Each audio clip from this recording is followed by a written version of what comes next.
નમસ્કાર, હું ડૉક્ટર આશીષ શેઠ. એક પ્રશ્ન વારંવાર ઓપીડીમાં આવતા પેશન્ટ પૂછતા હોય ડૉક્ટરને કે સાહેબ મારે હિપ રિપ્લેસમેન્ટ સર્જરી કરાવવાની સાચે જરૂરિયાત છે કે નહીં અને ક્યારે કરવી જોઈએ. હું તમને આજે બહુ સરળ ભાષામાં સમજાવું કે ઘણા બધા પેશન્ટોને કમરનો દુખાવો, થપાનો દુખાવો હોય તો આ બધા કિસ્સામાં હિપ રિપ્લેસમેન્ટ કે સ્પાઇન સર્જરી કરવાની જરૂરિયાત નથી હોતી.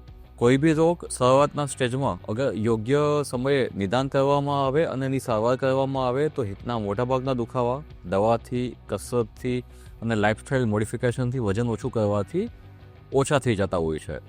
ઘણા બધા પેશન્ટ જે લોકોને થાપામાં દુખાવો થતો હોય અને એના હિપમાં આર્થરાઇટિસ સ્ટેજ 1 કે 2 હોય તો એના ઓપરેશન સિવાયના ઉપચારો વડે એ જ સ્ટેજમાં રોકી શકાતો હોય છે અથવા તો સારવારથી સાજા કરી શકતા હોય છે. પણ જો તમને હું જે આગળ કરી રહ્યો છું એ પ્રકારના ચિહ્નો આવે તો તમારે સચેત થવું જોઈએ. થાપો ઘસાવાના ચિહ્નો ક્યાં છે? વહેલું ચિહ્ન કે પેશન્ટને થોડુંક ચાલીને દુખાવો થવા માંડે.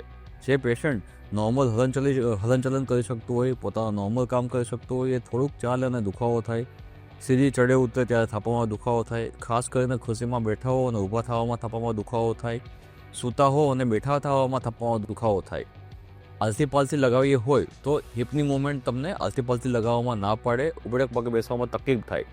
આ જો બધા જ ચિહ્નો તમને થવાના ચાલુ થાય અને તમારા એક્સરેમાં હિપમાં જો ઘસારો હોય તો આ સ્થિતિમાં ઓપરેશનની જરૂરિયાત પડી શકે. બીજું ચિહ્ન કે તમારા થાપામાં સ્ટીફનેસ થાય, અકળન થાય.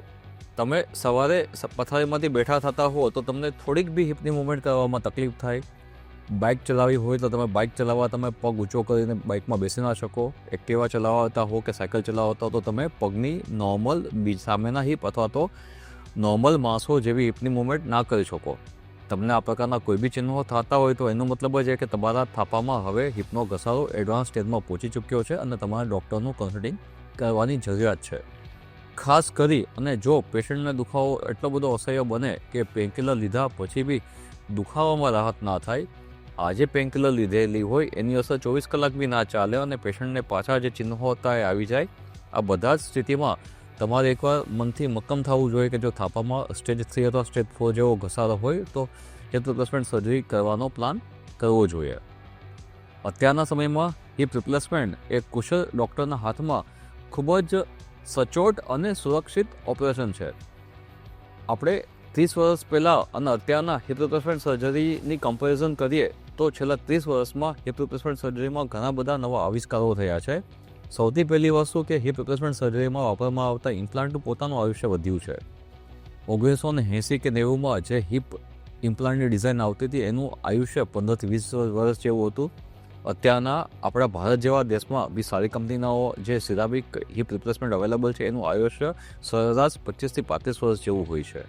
જેના હિસાબે યંગ પેશન્ટે બી એવી ડરવાની જરૂરિયાત નથી કે હું નાની ઉંમરમાં હિપ રિપ્લેસમેન્ટ સર્જરી કરાવીશ તો મારો થાપાનો ઘોડો કેટલો સમય ચાલશે. બીજી વસ્તુ કે ડૉક્ટરનો છેલ્લા 30 વર્ષમાં પોતાનો અનુભવ બી ખાસો બધો વધ્યો છે. ખાસ કરીને મિનિમલ ઇન્વેઝિવ ટેકનોલોજી જેમ કે એન્ટ્રોલેટરલ એપ્રોચ અને ડાયરેક્ટ એન્ટ્રોલેટરલ એપ્રોચથી જો હિપ રિપ્લેસમેન્ટ સર્જરી કરવામાં આવે તો ઓપરેશન પછીની રિકવરી ખૂબ જ ઝડપી આવે છે. ઓપરેશન દરમિયાન અને એના પછી થતા કોમ્પ્લિકેશન આપણે ખાસા બધા ઓછા કરી શકાય છે. એટલે જો તમને હિપમાં આર્થરાઇટિસમાં સ્ટેજ 3 અથવા 4 હોય, ચાલવામાં તકલીફ થતી હોય, આલતી પાલતી લગાવી ના શકતા હો, તમે તમારી રોજિંદી એક્ટિવિટી ના કરી શકતા હો તો એ સમયે દુખાવો સહન કરી રોગને આપણી સાથે રાખવા કરતાં એનો ઉપાય કરવો જ સૌથી હિતાવહ રહેલું હોય છે. હું ડૉક્ટર આશીષ શેઠ છેલ્લા 25 વર્ષથી અમદાવાદમાં અને શરદી હોસ્પિટલમાં as a senior joint replacement સર્જન તરીકે મારી સેવા આપું છું. મારો અને મારી ટીમનો હંમેશા એક જ ધ્યેય હોય છે કે મારા પેશન્ટને વર્લ્ડ ક્લાસ સર્જિકલ ટેકનોલોજીથી ઓપરેશનની સુવિધાઓ મળે. ઓપરેશન પછી પર્સનલાઇઝ ફિઝિયો અને રિહેબ કેરના હિસાબે પેશન્ટનું ઓપરેશન પછીનું આઉટકમ બી 100% સારામાં સારું આવે એ માટેના મારા અને મારી ટીમના હંમેશા ભરપૂર પ્રયાસો હોય છે. Thank you.